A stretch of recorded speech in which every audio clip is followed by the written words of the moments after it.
at his beautiful home. I've been amazed by the ancient beauty of the architecture of India, by the richness of India's history and traditions, but also by India's laser-like focus on the future. And those things, I think this appreciation for history and tradition and this focus on the future is very much something that I think animates this country in 2025. Now, in other countries I've visited, it sometimes feels like there's a flatness, a sameness, a desire to just be like everyone else in the world. But it's different here. There's a vitality to India, a sense of infinite possibility, of new homes to be built, new skylines to be raised, and lives to be enriched. And there's a pride in being Indian, a feeling of excitement about the days that lie ahead. Now, it's a striking contrast with too many in the West, where some in our leadership class seem stricken by self-doubt and even fear of the future. To them, humanity is always one bad decision away from catastrophe. The world will soon end, they tell us, because we're burning too much fuel or making too many things or having too many children. And so, rather than invest in the future, they too often retreat from it.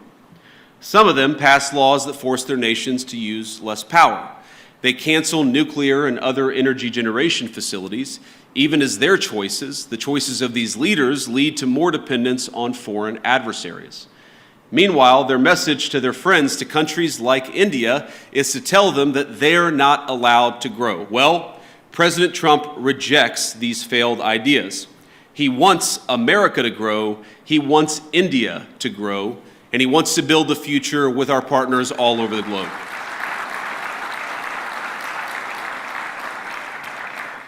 And when I look at this audience, or when I visit this incredible country over these last couple of days, I see a people that will not be held back.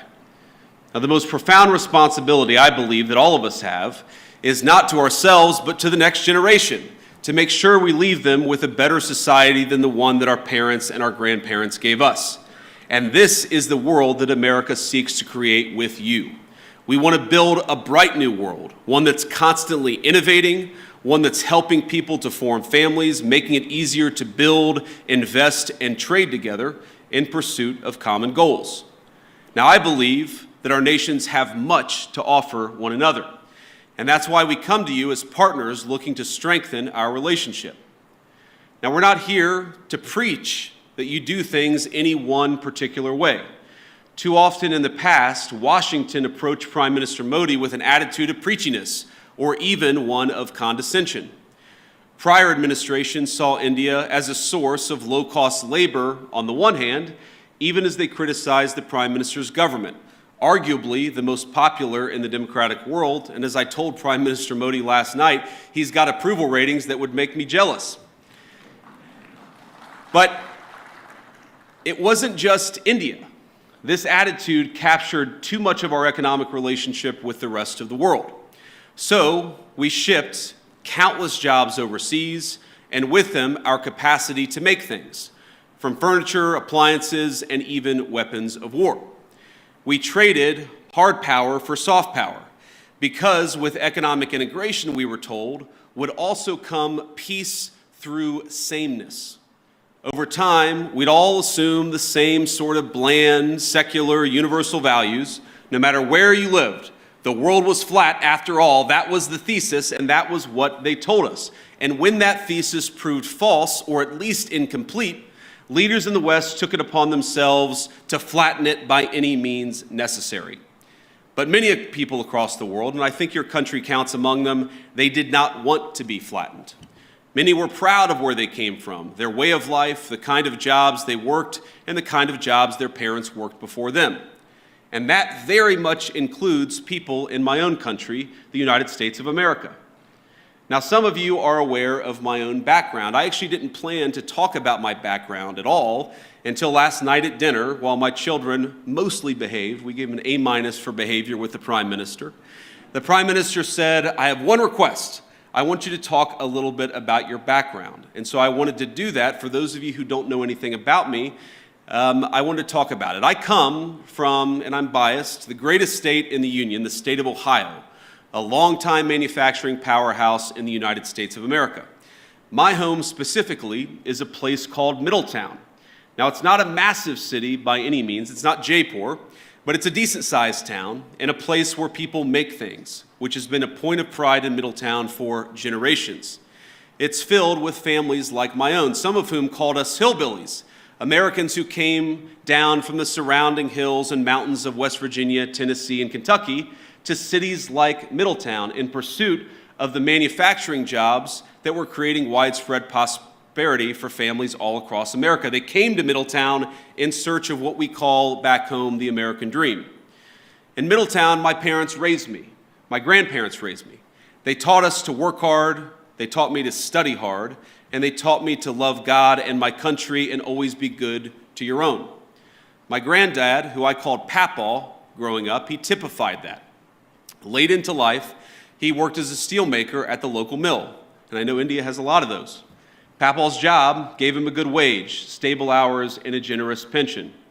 All that allowed him to support not just him and my grandmother, but his own daughter and grandkids with him. Now, by the time I came around, money was awfully tight, but he worked hard to make a good living for all of us. Now, I know Papaw and Mama were grateful for the way of life their country made possible. Their generation bore witness to the formation of America's great middle class. And by creating an economy centered around production, around workers who build things, and around the value of their labor, our nation's leaders then transformed their country and made thousands of little Middletowns possible. The government supported its labor force. We created incentives for productive industries to take root and struck good deals with international partners to sell the goods made in the United States of America.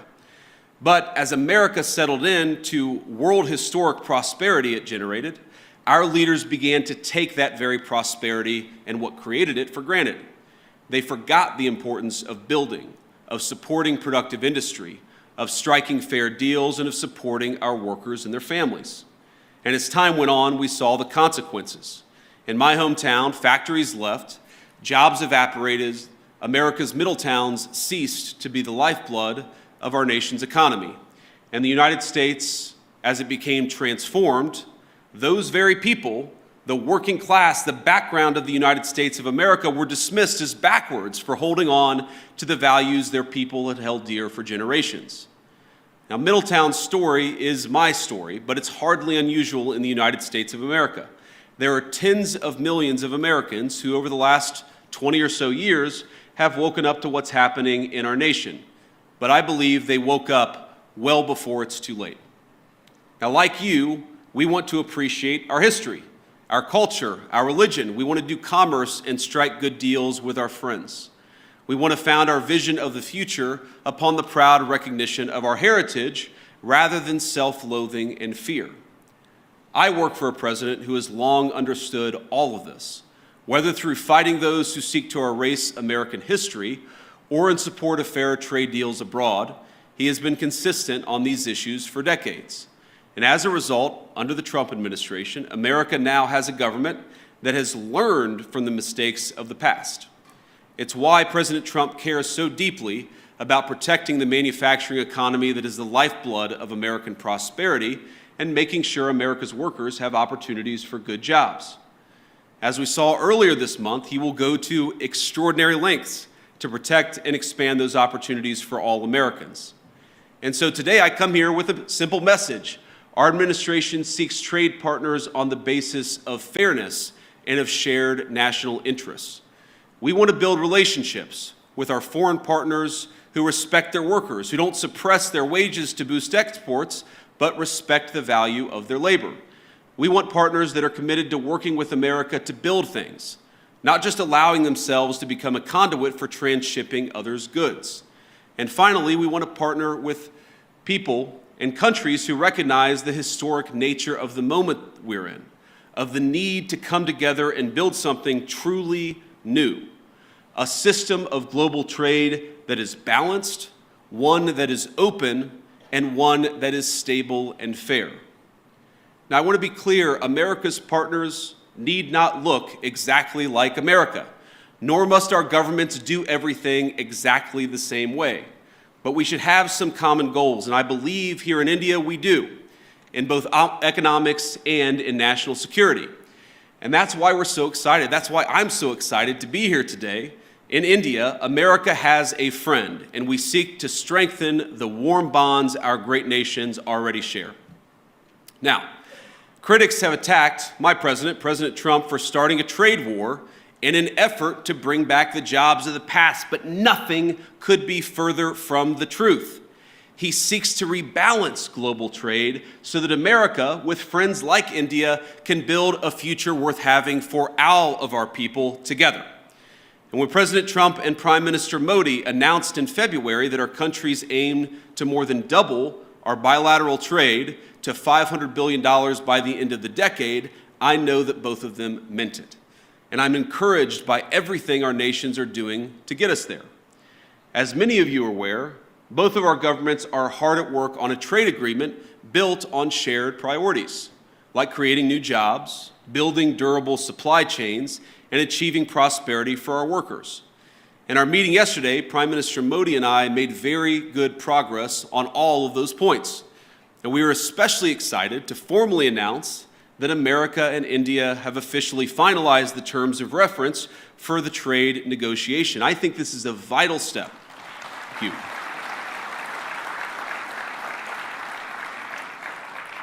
And I believe this is a vital step toward realizing President Trump's and Prime Minister Modi's vision, because it sets a roadmap toward a final deal between our nations. I believe there is much that America and India can accomplish together.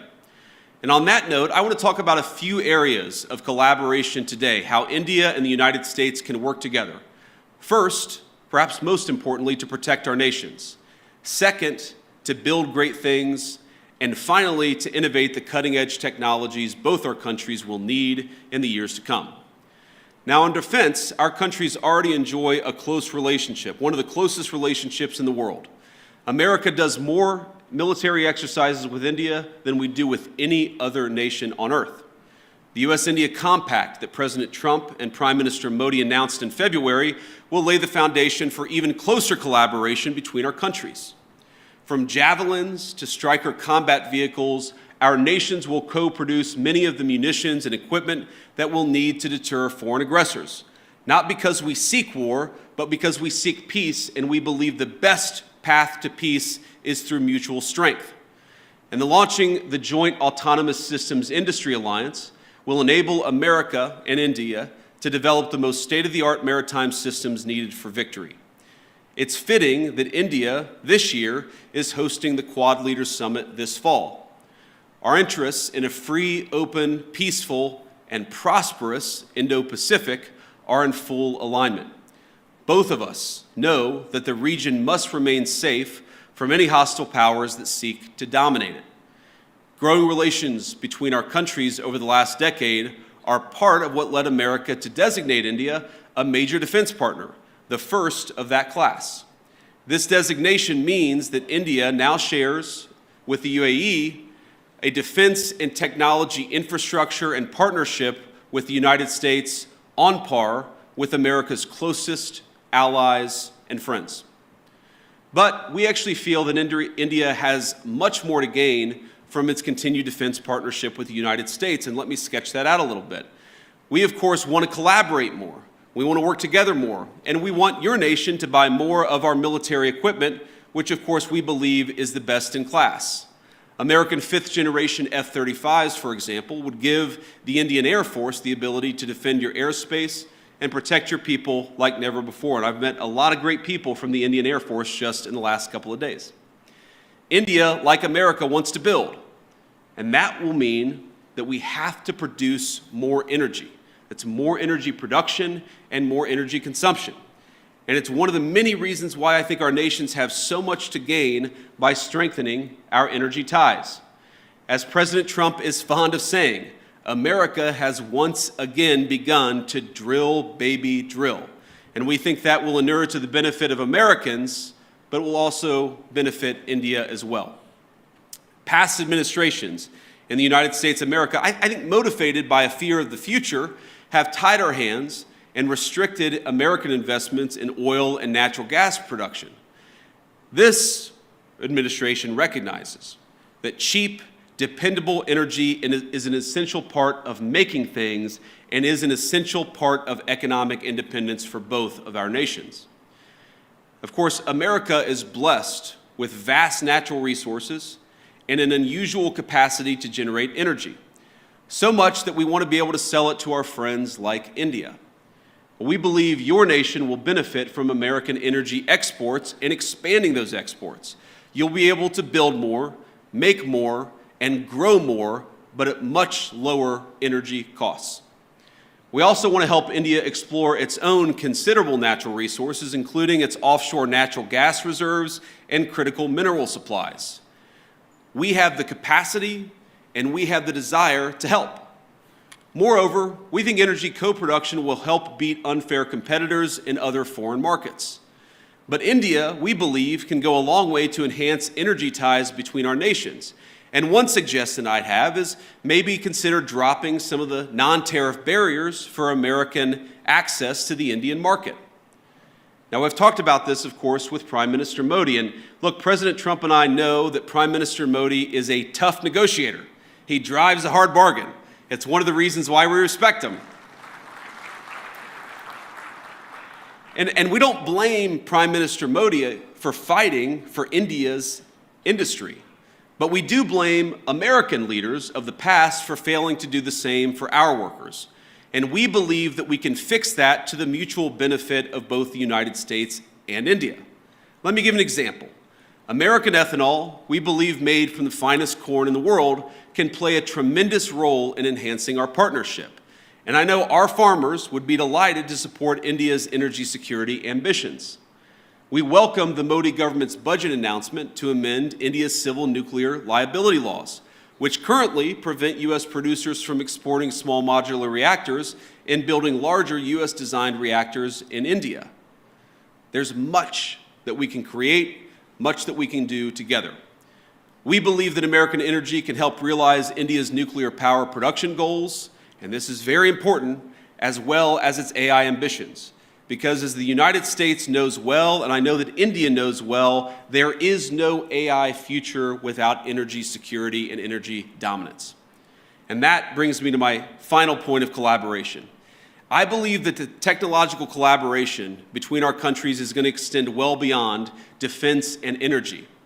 The U.S.-India Trust Initiative that President Trump and Prime Minister Modi have launched will be a cornerstone of the partnership in the future. It'll build on billions of dollars of planned investments that American companies have already announced across India.